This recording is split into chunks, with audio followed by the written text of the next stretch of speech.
একটি মাটির ঘরে গাছের ছাল, ফল, লতা পাতা সংগ্রহ করে তৈরি হচ্ছে ভেষজ ওষুধ। আর এগুলোরই স্রষ্টা রন্ধনশিল্পীর মতো যিনি এক একটা উপাদান মিশিয়ে বানান আরোগ্যের মন্ত্র, তিনি ৮০ বছরের এক বৃদ্ধ বিমল চন্দ্র রায়। এই ব্যবসা দিয়ে আল্লাহ দিলে আমার ডাল ভাতের পয়সা আল্লাহ আমাকে দেয়। নতুন প্রযুক্তির স্রোতে যেখানে পুরনো কিছু মুছে যাচ্ছে, সেখানে লোকজ চিকিৎসার আলোকবর্তিকা হয়ে টিকে আছেন এই মানুষটি। এটা কিন্তু ভাঙা মস্কার জন্য গুড মেডিসিন। এই জিনিসটা দিয়া আমাশা রোগও ভালো হয় বা গ্যাস ভালো হয়, অ্যালার্জির জন্য খুব ভালো কাজ করে। তিনি বলেন, ছোটবেলা থেকেই দাদা পরদাদার হাত ধরে তিনি শিখেছেন এই চিকিৎসার কৌশল। এখন মানুষকে সেবা দিচ্ছি সেই জ্ঞান দিয়ে।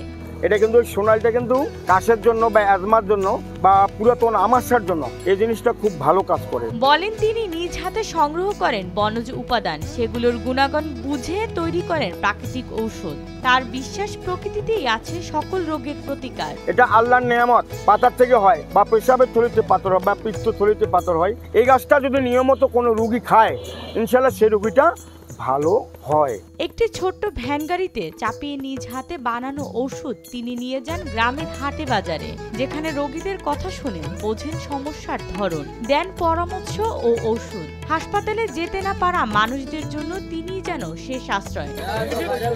এটা হাডুয়া ভাঙ্গার গাছ। এটা হাড়জোড়া বা এই হাডুয়া ভাঙ্গা দিয়া এটা তেলটা ভাজা হয়, এটার জন্য কাজ করে।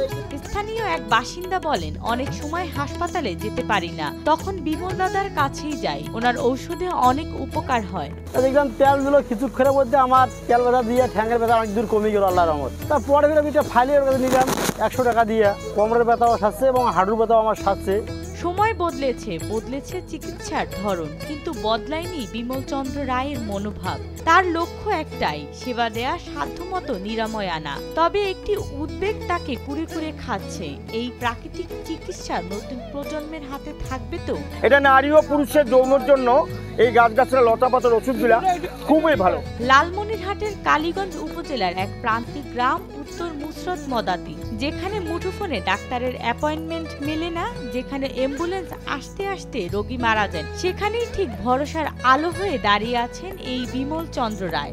এটা আপনার ডায়াবেটিসের কাজ করে, অ্যালার্জির কাজ করে, গ্যাসের কাজ করে, যৌন সমস্যার জন্য কাজ করে। তথাকথিত অবৈজ্ঞানিক বলেই হয়তো অনেকেই এড়িয়ে যান লোকজ চিকিৎসা, কিন্তু বিমল চন্দ্র রায়ের মতো মানুষেরা প্রমাণ করছেন, সঠিক প্রয়োগ হলে এগুলো হতে পারে আধুনিকতার সমান্তরাল এক নির্ভরযোগ্য পথ।